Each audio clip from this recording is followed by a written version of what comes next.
જય સિયારામ. આજ કોઈ જોક્સની વાત નથી કરવી, પણ નાનું એવું મોટિવેશન મારા જ્ઞાન મુજબ કરવા માંગુ છું. ત્યારે સારો વિચાર તો મારા બાપ મને ને તમને દુનિયામાંથી ગમે ત્યાંથી મળી જાય. એનો એક નાનો પ્રસંગ. શેરીમાં ધીરે ધીરે ભંગારી નીકળ્યો હાથ પાડતો પાડતો, અને એક શેઠ ભંગારનો ડબ્બો ભરીને એની પાસે ગયા અને કીધું, ભાઈ આ ભંગાર દેવાનો છે. અને ઓલે આખો ડબ્બો હતો એ ખાલી કરીને બધોય ભંગાર લઈ લીધો, પણ ડબ્બો હતો ને એ પાછો દીધો. શેઠે હળવેકથી કીધું, ભાઈ આ ડબ્બો મારે ભંગારમાં દેવાનો, મને હું કામ પાછો આપે છો?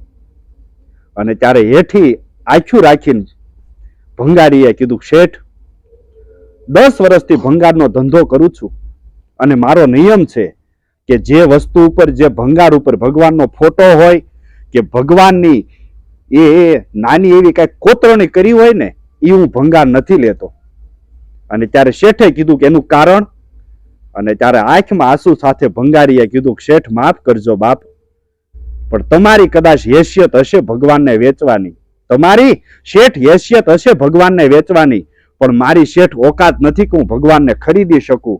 મારા બાપ, ભગવાનને ખરીદવો હોય ને તો સંપત્તિથી, લક્ષ્મીથી ન ખરીદી શકાય. ભગવાનને ખરીદવો હોય ને તો એનું એક જ પેમેન્ટ છે, ભજન. જેને ભજન કર્યું ને એને મારા બાપ ભગવાનને ખરીદી લીધો, એને ભગવાનને ખરીદી લીધો, એને ભગવાનને ખરીદી લીધો.